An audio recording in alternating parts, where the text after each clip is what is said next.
드디어 만료 후 3일이 지났습니다. 드디어 백수가 됐어요. 정청래 씨 모시겠습니다.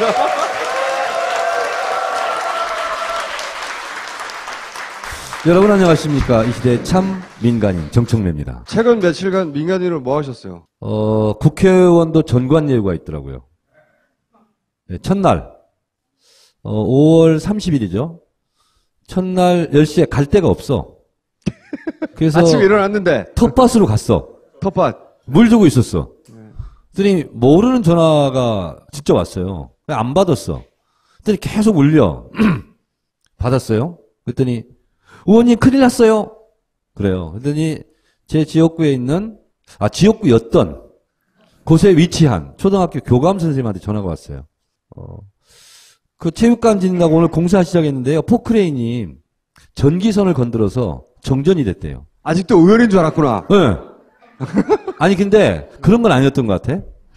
그래서 변압기 3개가 나가고 학교에 있는 냉동시설 이런 게 다 나가가지고 오늘 급식 어떻게 하냐고. 빨리 이거 복구해달라고. 전화가 왔어요. 의원 아닌데. 네, 아닌데. 근데 난 이제 의원 아닌데요? 이렇게 얘기를 하고 싶었는데 너무 다급해. 그러면서 그분도 교감 선생님도 미안했던지 의원님 제가 의원님하고 제일 친하잖아요. 안 친한데. 아니, 친하긴 친해. 친하긴 친해요. 근데 이분은 제일 먼저 내가 생각난 거야. 그래서 물 주던 걸 중단하고 갈 수는 없잖아. 그래서 구의원한테 전화했지. 빨리 그 학교로 가봐라. 그래서 이제 해결됐어요. 이 이야기의 교훈은 뭡니까? 국회의원에게도 전관 예우가 있다. 국회의원이 아닌데도 국회의원 예우를 해줘. 그러니까 예우를 받은 게 아니라 민원을 해결했다 뭐 이런 거잖아요. 네. 아직도 할 일이 많다. 네. 그게 그러면 지난 3일 동안 한 일의 전부입니까? 팽목항은 언제 가신 거예요? 팽목항은 28일 날 새벽 3시에 국회 출발해서 팽목항 도착하니까 9시 정도 되죠. 팽목항 왜 가신 거예요? 동거차도에 들어갔어요. 네. 동거차도에 들어갔는데 같이 갈 분 해가지고 26분이 같이 갔어요. 버스 대절한 데 해서. 근데 동거차도가 한 60가구가 산대요. 동거차도 리더구만요, 그러니까. 근데 1.5km 떨어져 있어요. 동거차도 산 정상에서. 근데 반별로 돌아가면서 가족들이 망원렌즈로 24시간 감시해요. 바지선이 어떻게 움직이는지. 세월호 가족들이 지금. 예. 네. 취지는 이거예요. 동거차도에 1년간 그 어부들이 작업을 못했어요. 이제 사업을 못한 거죠. 양식업 뭐 이런 거. 근데 국가에서 배상을 해준다고 했다가 배상을 안 해주고 있고 또 이렇게 미역 널어주고 하는 노임 받는 분들 있잖아요. 이분들도 1년간 일을 못했어요. 그러다 보니까 세월호 단원고 엄마 아빠들이 너무 미안한 거예요. 그분들한테. 그래서 미역 널어주고 뭐 이렇게 일하는 거 자원봉사하러 반별로 일주일씩 다녀요. 지금. 그래서 그 작업하는 장면이 그래서 하셨던 거군요. 예. 그래서 제 취지는 이제 그분들 가서 도와주자 이랬는데 일이 다 끝났더라고. 그러니까 지금은 사이가 좀 이렇게 돈독해졌더라고요. 그 동거차도 주민들하고. 그리고 서로 이제 아주 친하게 됐고 서로 이해하고 이렇게 되는데 1.5km에 떨어져 있어요. 바로 산에서 발밑에 있는 것처럼 보이는데 산에서 밑으로 쭉 내려가 봤어요.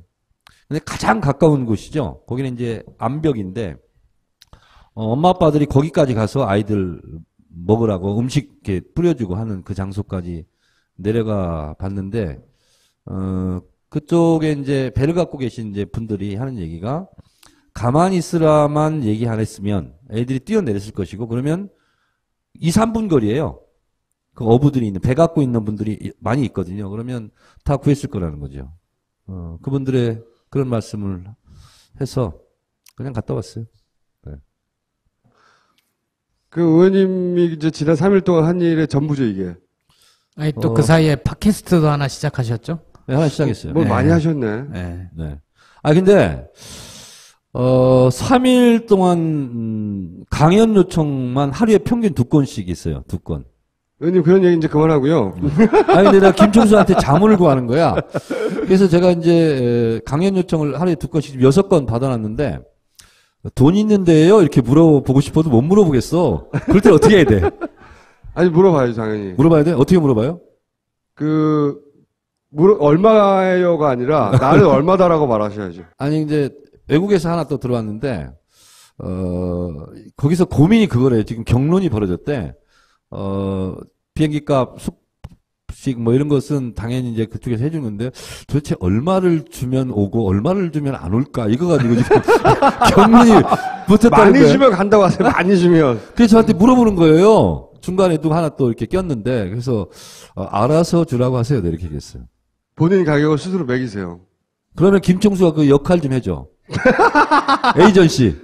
그게 그만하시고요. 그래서 반기문 어떻게 돼요, 반기문? 반기문은 국내 오자마자 역시 대한민국 최초로 제가 예측 분석한 트위터를 알렸죠. 반기문은 안 된다. 저의 정치적 예언이 대부분 다 맞았다는 거 아세요? 김무성 간다 제가 얘기했잖아요. 멀리 갔잖아 지금. 총선 끝나면 없어질 거다. 사라질 거다. disappearance 할 거다. 다 이게 제가 얘기했잖아. 지금 안 보여.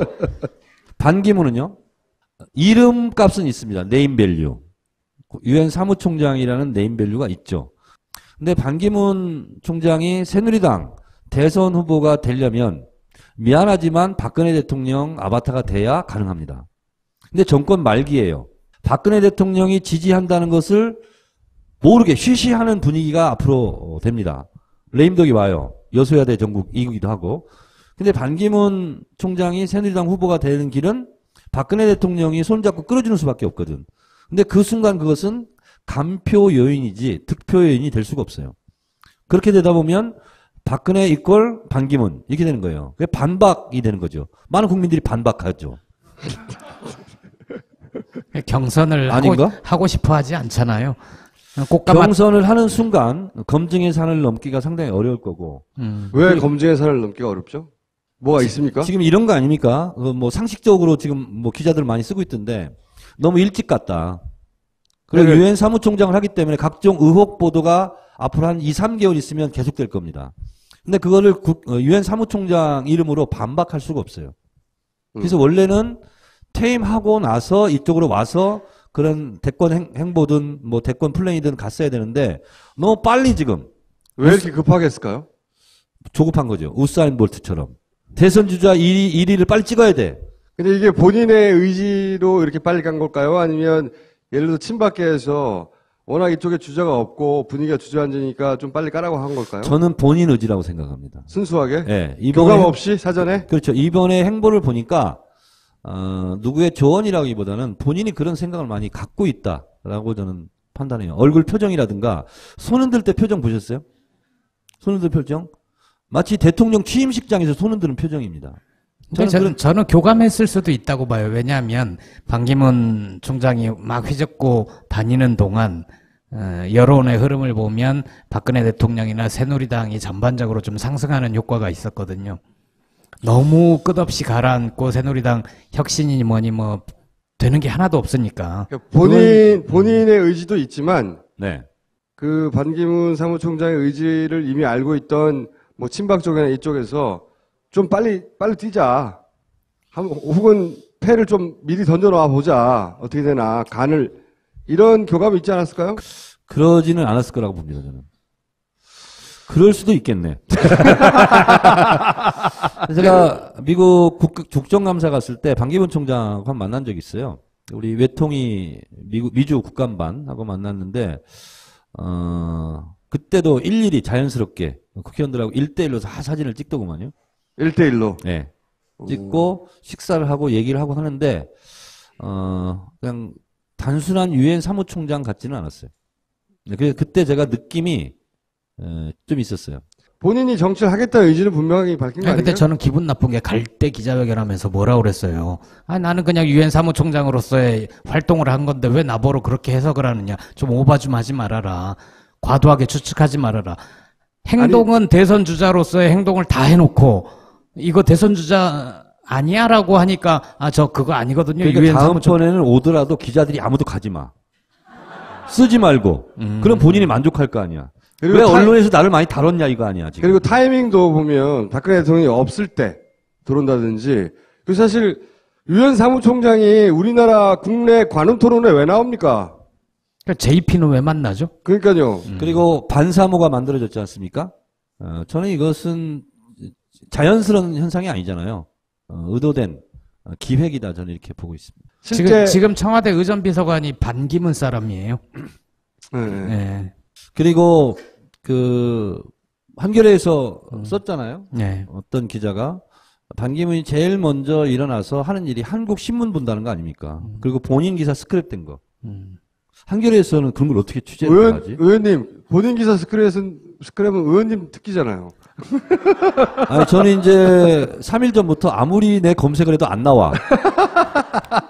그래서 원래 이 시대에 참 검색인으로 살았었는데, 이 시대에 참 수수방관인으로 살아야 될 것 같아요. 그런데 반기문 사무총장에 대한 그 더민주 내에서 지난 참여정부나 국민의 정부에서 겪어본 사람들의 전반적인 평가는 어때요? 사실은 크게 관심이 없었어요. 음. 관심이 없었고, 지금도 뭐 크게, 어떻다 이런 건 없어요, 지금도. 다만, 실제로 반기문 총장을 외교부 장관을 시킨 것도 노무현 대통령이고, 그리고 노무현 대통령의 외교적 노력, 사무총장 되게 선거운동을 엄청 했어요, 노 대통령이. 그때 선대위원장이었죠, 거의. 그렇죠. 선대위원장이었어, 노 대통령이. 근데 본인이 그런 얘기 한 적이 있어요. 내가 진짜 많이 노력했다. 근데 내 스스로 내가 한 노력을 말하는 것이 좀 우스워서 내가 말을 하지 않았다. 이렇게 있거든요. 실제로 엄청난 노력을 했습니다. 그러면 모든 걸 다 떠나서 인간적인 도리상 봉화마을을 한번 가야 되는 거 아니냐 라고 제가 트위터 썼더니 그래서 안 갔는지 진짜 안 갔더라고.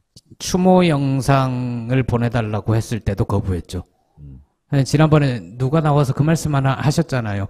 해마다 전화는 한 번씩 한다고. 네, 전화를 한다고.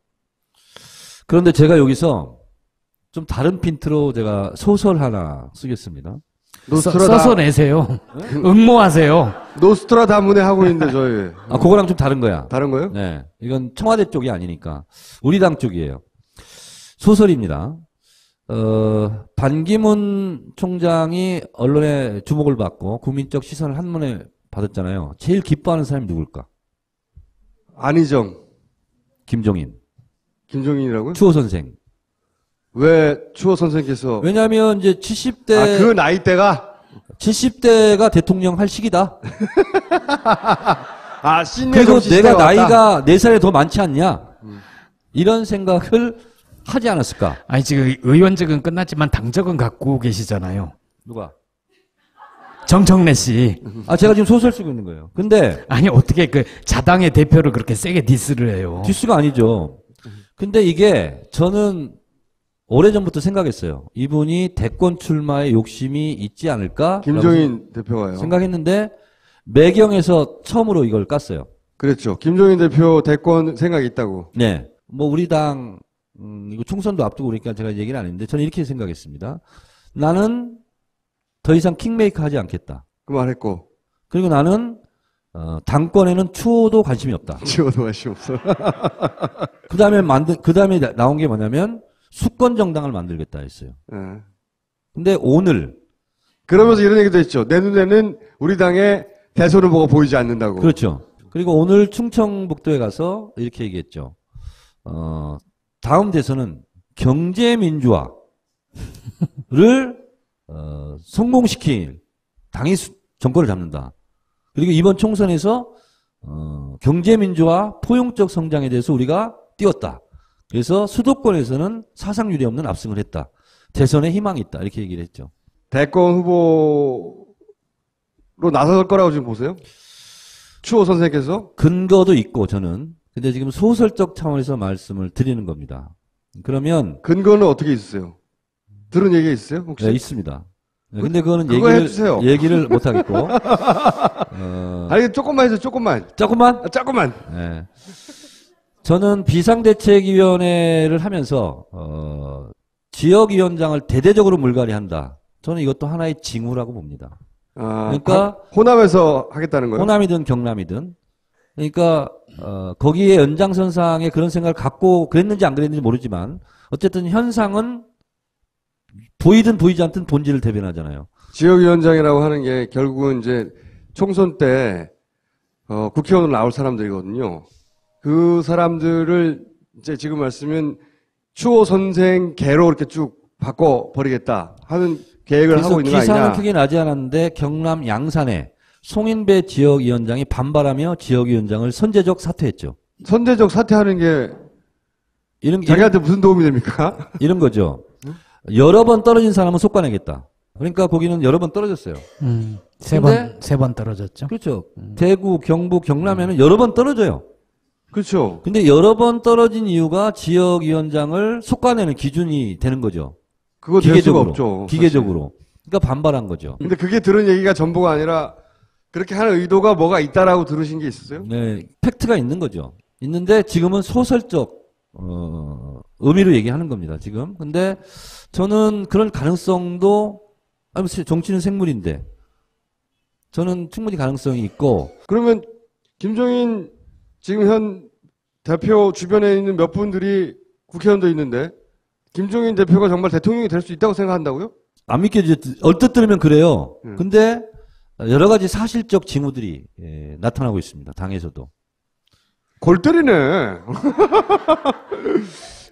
추호 선생이 40년생이거든요. 2017년에 대선을 하면 임기를 마칠 때 80이 넘어요. 네, 그렇습니다. 아니면 생물학적 나이는 상관없이 정정하면 할 수도 있지만 본인이 뭘 했다고 갑자기 대통령을 한대요? 그래서 제가 봤을 때는 내년 이제 정상적인 걸로 전당대회 치르고 8월 27일 전당대회 치르고 정상적으로 한다면 4, 5월쯤에 대선 경선이 시작되거든요. 그때는 경선에 나와서 치열하게 또 경선을 할 수도 있는 상황이 올 수도 있겠다. 대선 후보로 등장을 하냐 마냐는 자신의 의지죠. 하면 되는 거예요. 그게 지지가 높을 수도 있고 낮을 수도 있지만 뭐 할 수는 있는데 그렇게 한다는 얘기는 그 나이에 차기를 바라고 하는 건 아니고, 그죠? 한번 던져보는 것도 아니고, 자기가 정말로 대통령의 자격이 있고, 지금 대통령이 돼야 되겠다고 생각해서 나오는 거잖아요. 만약에 나오면. 그렇습니다. 예. 그럼 그런 생각을 하고 있다는 징후를 읽으셨다면서요, 여러 군데. 그렇습니다. 지금 다 말할 수 없는. 예. 여러분들에게 던지는 것은 관훈 토론이라든가, 예를 들면, 뭐, 대권도 그럼 본인 생각하고 있습니까? 그러면, 아예 생각이 없으면, 그냥 콧방귀를 끼거나 논평도 안 해요. 근데 거기에 대해서 한마디씩 꼭꼭 답니다. 그리고, 매일경제에서 처음으로 그걸, 기사를 썼는데, 안 한다는 얘기를 한 번도 안 했다. 이런 거죠. 기자의 시각은. 어쨌든, 네. 머릿속에 그런 생각을 가진 지가 오래됐답니까? 제가 봤을 때는 꽤 시간이 됐던 것 같아요.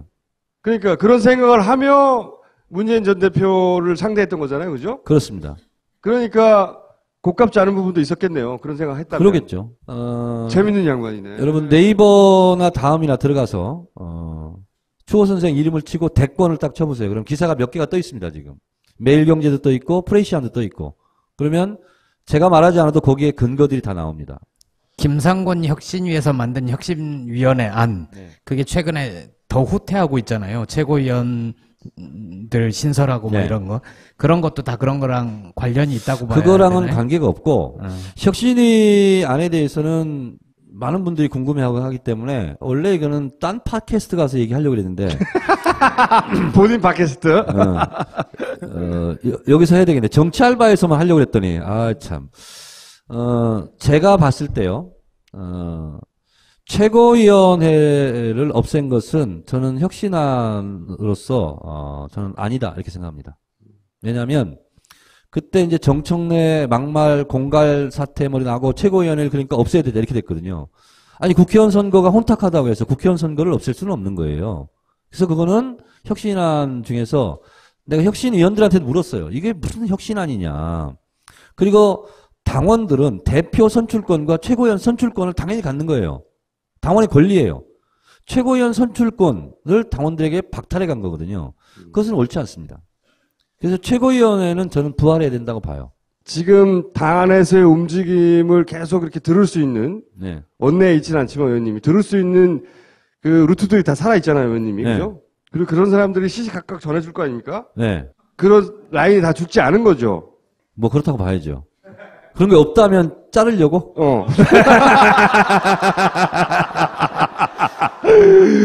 아니, 있고요. 그리고 좀 더 말씀드리면 그래서 최고위원회에 된 사람들이 문제지 최고위원 제도 자체가 문제인 건 아니거든요. 근데 사람이 좋고 나쁘고 틀리고 맞고의 문제를 최고위원 제도를 없애버린 것은 국회의원이 뭐 맨날 놀고 먹는다, 맨날 뭐 쌈박질한다, 그러니까 국회의원 없애라 하는 거하고 똑같은 거예요. 그래서 최고위원회를 없앤 것은 혁신안 중에서는 옥에 튀었다. 저는 이렇게 보고 혁신한 얘기 또 하나는 뭐냐면 사무총장제 있잖아요.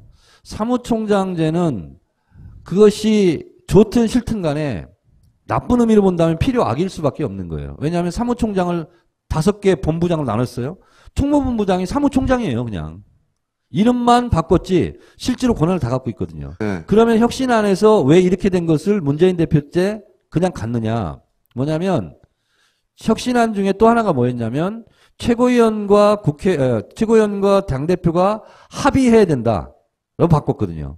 그게 당대표 권한을 실제로 약화시킨 거죠. 문재인 대표가 될 것을 예상하고. 그래서 최고위원들이 합의를 안 해주면 어느 당직도 하나도 임명을 못한 거예요. 그래서 문재인 대표가 당대표가 될 것을 예상하고 그렇게 만든 거였고 또 문재인 대표가 너무 독점적 권한을 가지고 있다. 그러니까 사무총장제를 쪼개야 된다. 결국 다 이렇게 나왔거든요. 그래서 제도를 이렇게 바꾸고 저렇게 바꾸고 문제가 아니고 실제로 그 제도에 맞는 사람의 역할이 제대로 하느냐 마느냐 이걸 감시해야 되는 거죠. 그러면 추호 선생의 앞으로의 계획과 움직임과 당내 반응과 이런 건 매주 이제 그럼 업데이트 해주십니까? 필요하다면. 그럼 왜 그거 하나 매주? 왜냐면 추호 선생이 대권 나가면 나도 나가려고. 아니 뭐 못 나갈 게 뭐가 있어. 추호 선생하고는 감정이 있죠, 감정이. 아니, 감정이 있을 수밖에 없잖아? 나도 지금 고민하고 있어. 당권을 가느냐, 대권을 가느냐. 나도 지금 정치적 기로에 서 있어. 그러면 다음 주에는 추호 선생의 대권 도전 의지에 대해서 당의 초선 의원들은 어떻게 반응하는지를 좀 물어봐주세요. 알겠습니다. 자, 그럼 이제 정치원 의원님 할 일이 생기신 거예요. 추호 선생의 움직임 감시하고, 그 다음에 당대표 움직임 감시하고, 그 추호 선생의 그런 의지에 대해서 당내의 초선 의원들이나 의원들은 어떻게 반응하는지. 그러니까 제가 지금 다음 주에 듣겠습니다. 그 얘기 하려고 그랬죠. 네. 민간인이 됐지만 보세요. 방송해야죠. 강연해야 되죠. 집필해야 되죠. 또 나의 잠재적 경쟁자인 그 추호 선생 감시해야죠. 그리고 다른 초선 의원들보다 더 바쁜 게 대권으로 가냐 당권으로 가냐 이거 고민해야죠. 조국 통일도 고민해야 되고 이거 고민할 게 너무 많아. 들어가세요 이제 들어가실 때 된 것 같아요. 여러분 제 소설이 소설로 끝날지 현실화 될지 조만간 여러분들도 아시게 되겠죠. 네, 다음 주에 뵙겠습니다. 예전에 말이야, 도낭칠 이노큐라는 분이 계셨어. 전 세계 불면증을 상대로 맞짱을 뜨신 분이지. 그 양반이 수면장애도 여러 개 작사를 내셨지. 그 양반 스타일이 이래. 너 불면증? 나 도낭칠 이노큐야. 그냥 뚜껑 따고 들어가. 물속으로 들어간다고. 그러면 팍! 이봐봐봐봐봐. 잠 안 오게 돼 있어. 현대인들 스트레스 때문에 잠 안 오게 돼 있다고. 그러면 이노큐가 딱! 들어가. 무조건 딱 들어간다고. 물 타서. 그런 불면증 개선 정신. 그게 필요하다. 제주보낭칠 이노큐. 엄마! 가글 했는데 입에서 뭐가 나왔어! 그거 올리덴탈 체크 가글이라 그런겨. 지금 쓰고 있는 가글 사용 후 확인해 보셨나요? 무색소, 무알콜, 무계면 활성제의 올리덴탈 체크 가글은 쉽게 나온 입안의 이물질을 눈으로 확인할 수 있습니다. 딴지마켓에서 판매 중. 받았어요. 그랬더니 의원님 큰일 났어요. 그래요. 그랬더니 제 지역구에 있는 지역구였던 곳에 위치한 초등학교 교감 선생님한테 전화가 왔어요. 그 체육관 짓는다고 오늘 공사 시작했는데요. 포크레인이 전기선을 건드려서 정전이 됐대요. 아직도 의원인 줄 알았구나. 네. 아니 근데 그런 건 아니었던 것 같아. 그래서 변압기 3개가 나가고 학교에 있는 냉동시설 이런 게 다 나가가지고 오늘 급식 어떻게 하냐고. 빨리 이거 복구해달라고. 전화가 왔어요. 의원 아닌데. 네, 아닌데. 근데 난 이제 의원 아닌데요? 이렇게 얘기를 하고 싶었는데 너무 다급해. 그러면서 그분도 교감 선생님도 미안했던지 의원님 제가 의원님하고 제일 친하잖아요. 안 친한데. 아니 친하긴 친해. 친해요. 근데 이분은 제일 먼저 내가 생각난 거야. 그래서 물 주던 걸 중단하고 갈 수는 없잖아. 그래서 구의원한테 전화했지. 빨리 그 학교로 가봐라. 그래서 이제 해결됐어요. 이 이야기의 교훈은 뭡니까? 국회의원에게도 전관 예우가 있다. 국회의원이 아닌데도 국회의원 예우를 해줘. 그러니까 예우를 받은 게 아니라 민원을 해결했다 뭐 이런 거잖아요. 네. 아직도 할 일이 많다. 네. 그게 그러면 지난 3일 동안 한 일의 전부입니까? 팽목항은 언제 가신 거예요?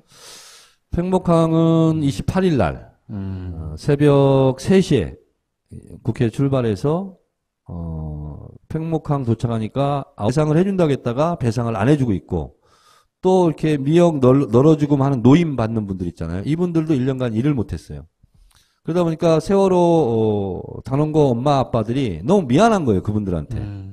그래서 미역 널어주고 뭐 이렇게 일하는 거 자원봉사하러 반별로 일주일씩 다녀요 지금. 아, 그래서 그 작업하는 장면이 그래서 하셨던 거군요. 예. 그래서 제 취지는 이제 그분들 가서 도와주자 이랬는데 일이 다 끝났더라고. 그러니까 지금은 사이가 좀 이렇게 돈독해졌더라고요. 그 종고차도 주민들하고. 그리고 서로 이제 아주 친하게 됐고 서로 이해하고 이렇게 되는데 1.5km에 떨어져 있어요. 바로 산에서 발밑에 있는 것처럼 보이는데 9시 정도 되죠. 팽목항 왜 가신 거예요? 동거차도에 들어갔어요. 네. 동거차도에 들어갔는데 같이 갈 분 해가지고 26분이 같이 갔어요. 버스 대절한 데 해서. 근데 동거차도가 한 60가구가 산대요. 동거차도 리더구만요. 그러니까. 근데 1.5km 떨어져 있어요. 동거차도 산 정상에서. 근데 반별로 돌아가면서 가족들이 망원 렌즈로 24시간 감시해요. 바지선이 어떻게 움직이는지. 세월호 가족들이 지금. 예. 네. 취지는 이거예요. 동거차도에 1년간 그 어부들이 작업을 못했어요. 이제 사업을 못한 거죠. 양식업 뭐 이런 거. 근데 국가에서 드디어 만료 후 3일이 지났습니다. 드디어 백수가 됐어요. 정청래 씨 모시겠습니다.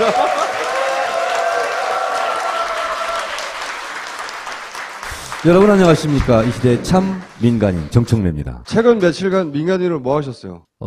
국회의원도 전관 예우가 있더라고요. 네, 첫날 5월 30일이죠.